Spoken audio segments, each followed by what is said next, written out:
Good morning, retards. So on the fucking John, I came across this article, how white people can hold each other accountable to stop institutional racism. You can and should help, right? So we're gonna go through this and we're gonna read a little bit about how we as white people can help black people.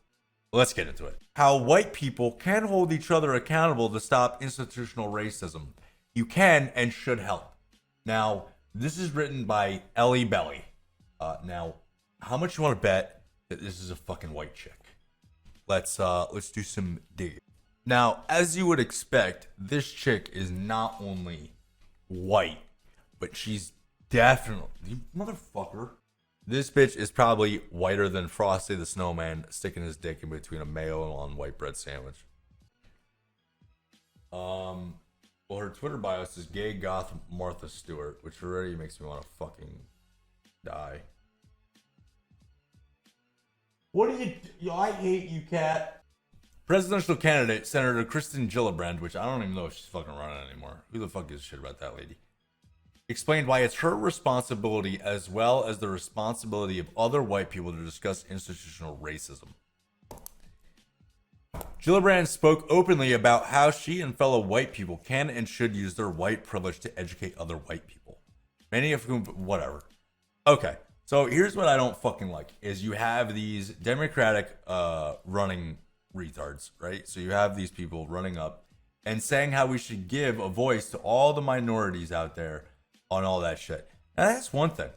But if you're a pasty old white dude up on the stage bitching and moaning about representation, just give up your spot. Now here's where all this shit, I don't like it. I don't like this shit. Right?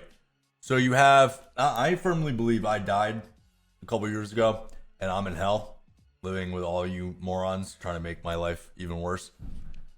Now, all of this started on 2016, right? Now, like Trump, hate Trump, who gives a fuck? He's going to be gone in 4 years, right? So I don't know what happened in 2016, but everyone's panties just collectively just sucked inside themselves. And everyone's just so uncomfortable with just being a fucking person anymore that they just got, if they're white, they got to be like, oh, white people are bad. If they're a dude, they're like, oh, dudes are bad. It never fucking ends with these people, man. One way to explain it, she said, is to get personal. While their son is walking down the street with a bag of M&Ms in his pocket wearing a hoodie, his whiteness is what protects him from not being shot. No, it's the person holding the fucking gun, right?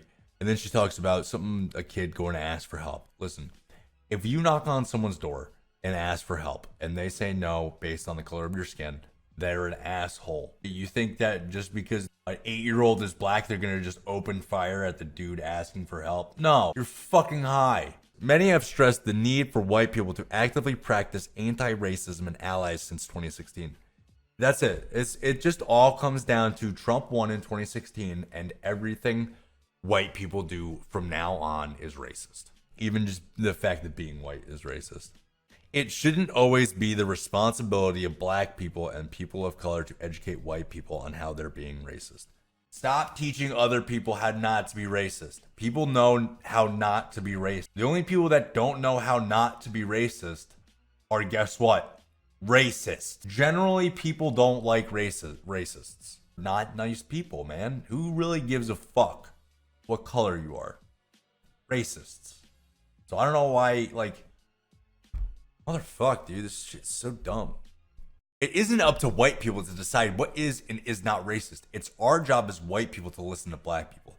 Yeah, that's right, whitey. You bend over and you take it. Just listen to black people. Just whatever they say, that's the way you're supposed to act. White allies should actively use their power and influence to include people of color in any conversation in which decisions being made or the issues that are being talked about directly impact people of color, says whoever the fuck that is. Youth partnership strategist at Youth First. Who the fuck? Why the fuck would I want to listen to that cunt? Hernan Carvente Martinez. Who the fuck are you? But also, who the fuck am I? Exactly. Nobody listen to me. Nobody listen to them. Everybody form your own fucking opinion. Too often, decisions are being made by white people who have no direct connection or personal experience to the issues that are talked about, that they are talking about. True white allies should always take time to read the rooms that they are in and ensure that the right people are represented. And if it means that a white ally should give up their seat at the table for a person of color to be included, then it is what they need to do. That's kind of fucking racist, man. Let's just say, right? There's a group of people sitting around talking about a plumbing issue, right?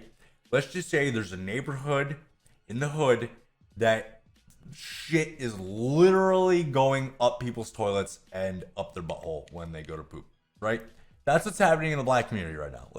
So we have this committee of people deciding the best case scenario of what to do, right? Now, these are all professionally trained plumbers and whatnot, right? But since this is the black community, you gotta have black people in there. What if there are no black people qualified to answer these situations, right? Do we just put a black person there just for fucking shits and giggles? That's what this shit is leading to. You call me racist, call me a misogynist, whatever you want. Your skin color or your gender does not fucking give you any credibility in any manner. Like, what the fuck, bitch? This is so dumb. There isn't always room to grow, and it's easy to give yourself credit for being a passive ally, right? So we get this group of fucking white people, right? Like this bitch writing this shit, that thinks they're all high and mighty, talking about black issues and how white people should take an interest in the black issues. You're doing the exact opposite of what you should be doing, right? There's always room to grow. All right, words aren't always enough, okay?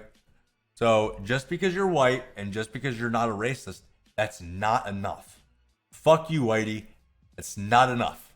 Even if you're friendly and cordial and you're the biggest not racist in the world, it's still not enough. This can include the way we spend our money and where we spend it, or how we act apart from what values and opinions we preach. Okay, so this link here sends you on your merry way to a bunch of black-owned businesses in your neighborhood. Now, if I actively sought out white businesses and used their products, that'd probably be racist, right? If I actively searched for a certain race or gender selling a product, that might be considered racist or sexist, right? Yes, because I'm white and because I'd be supporting white people. Whereas if you support black businesses or female-owned businesses, besides from the fact that the government actually gives better work opportunities for businesses owned by women and of black people, people of color, whatever, the government gives them more opportunities. It's just the way it works. Now, being the whitey I am, I take a part of that because I'm a vet, and my investments go farther because I'm a vet. It's the same shit as your investments getting more attention because you're a woman or you're black. One way to start is to ask yourself how you're taking action each day to make a material visible difference for black people and people of color, right? Make sure the first thing you do each day is to take care of your token ass fucking black person that you carry around in your pocket, because every decision that needs to be made has to have a black person there, right? Because black people can't get their fucking socks on in the morning without the help of Billy and fucking cunt ass Susan down the street. It's not okay to merely be a passive ally. I need whatever. I need white accomplices to use their privilege and bodies, if they're able, to actively interrupt white supremacy. They're asking them to use their bodies to just throw at white supremacists rallies and what the fuck not. Because you know how many fucking Nazi rallies there are. And I'm sure the comment section is going to be, oh, what about Charlottesville? What about this? There was Nazis there. You know where there's Nazis? Up your own fucking asshole. Leave me alone. All right, you remember the Black Panther in the 1960s, 70s, whatever the fuck year it was? They were out there fighting oppression, the Black Power, the Black Panthers, these tough-ass black dudes running around with AKs and shit, looking all fucking threatening and maniacal, and they looked badass. Now you got these skinny ass fucking white dorks that looks like a wet paper towel would crumple their entire fucking spinal cord. This is what you get when you decide a group of people can't fucking handle their own shit because of the oppressive white man. But then you're gonna get the oppressive white man to go into these black neighborhoods and support these black businesses to lift them up out of the oppression that they caused. How is this not gonna be flipped on its fucking head 5 years down the line when these businesses fail, right? So let's say you have this hair salon, right? So you have all these fucking white people going in supporting this business, right? Now, 5 years down the line, they're no longer going to be a black business. They're going to be a black-owned business catering towards white people. If you just funnel fucking white people into the store, the market is going to change. It's easy fucking supply and demand, motherfucker. If you just funnel white people into the store, they're going to sell products for the white people. Confront fellow white people. As the last election cycle proved, talking openly about politics with friends, family, members, and peers is not easy or comfortable, but it shouldn't have to be for us to do the right thing. Please talk to your family and friends about politics, even if it's uncomfortable. Please use your privilege as a white person to protect people of color, says Jude, a non-binary Latinx creator. Isn't Latinx incredibly offensive to fucking Latino people? Because, you know, Spanish is a gendered language. There's a difference between chica and chico. I mean, there's a fucking O and an A on the end to tell who you're talking about and what gender they have. So Latinx basically just shits all over the language. I thought shitting on languages of fucking native people was a white thing. For Sierra, a 20-year-old queer black woman, it's important for white people to decenter themselves. How long is it going to take before you have to acknowledge your entire personality in your line? Hi, I'm Perky Biscuits, a 26-year-old white vet who likes cream cheese on his bagel, doesn't like ranch on his pizza, and hates fucking tomatoes. Is that the way we're going to fucking go? Is it going to need to be 4 fucking paragraphs of saying exactly who you are? It's to the point where your words don't matter. It's who you are as a person. You have to be black, gay, transgender, like your asshole eating out, in order for your words to say anything. You can't just create a thought that means something to people anymore. You have to be one of these fucking people. It's important for white people to decenter themselves, especially in how they vote in electoral politics, because to be frank, most white allies will be fine no matter who the next president is. However, minorities, especially black women like me, are facing increasingly dangerous situations in America and should be advocated for at the polls, she says.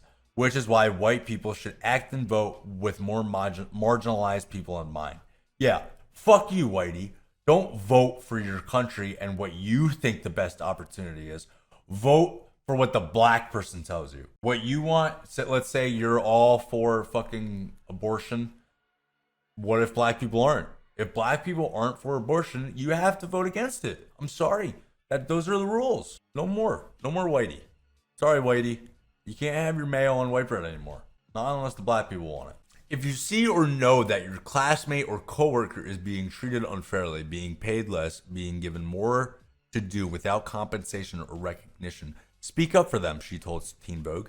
This includes when you see your peers of color being given busy work that neglects, negates, or detracts from the good work they do, while others who are less experienced are receiving accolades due to their whiteness.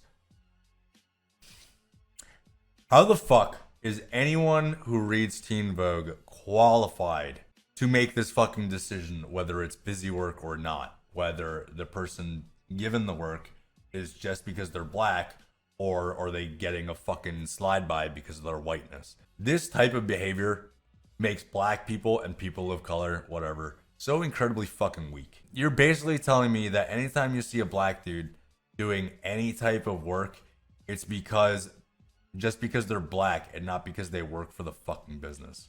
Are you kidding me? What kind of shit is this where if a boss goes into work and hands someone a broom and tells you to sweep the shit up, not because of your race, but because he's fucking paying your paycheck? There's another thing about people of color being fucking well represented. Like, I'm sorry, just because you're black or brown, red, green, fucking whatever, it doesn't qualify you for a position at any fucking table. It really doesn't. Speak up and know when to be quiet. That's right, whitey. Shut the fuck up when you're told. It's always necessary to do your own research instead of expecting black people and people of color to explain everything to you, which is incredibly emotional and mentally laborious on top of the oppression they already experience. In fact, that's the whole point of why white people have a responsibility to stand up against racism. But while it's important to use whatever privilege you have to do that research and share information, sometimes the best thing you can do is know when to step back and be quiet. Yeah, Whitey, shut the fuck up. Do not speak over people of color. What if they're saying some dumb shit? I'm sorry. If a person of color, white, black, whatever, is saying some dumb shit, I'm going to speak up. And I know I don't say the smartest of shit. I'm kind of a moron. That's fine. But this is even dumber. The 2016 election showed us that there are so many white people in this country who still carry really negative misconceptions and biases against people of color because they have either not been educated or challenged to think otherwise. Jesus fucking Christ, dude. That's it. I'm fucking done with this shit. You're a moron. You claim that white people haven't been challenged. That's why they're so fucking oppressive and whatnot. Yet you want white people to go into black neighborhoods and black shit and pick up black people because they're useless without the help of whitey. It's so fucking depressing seeing these people just actively hate themselves because of their own skin color.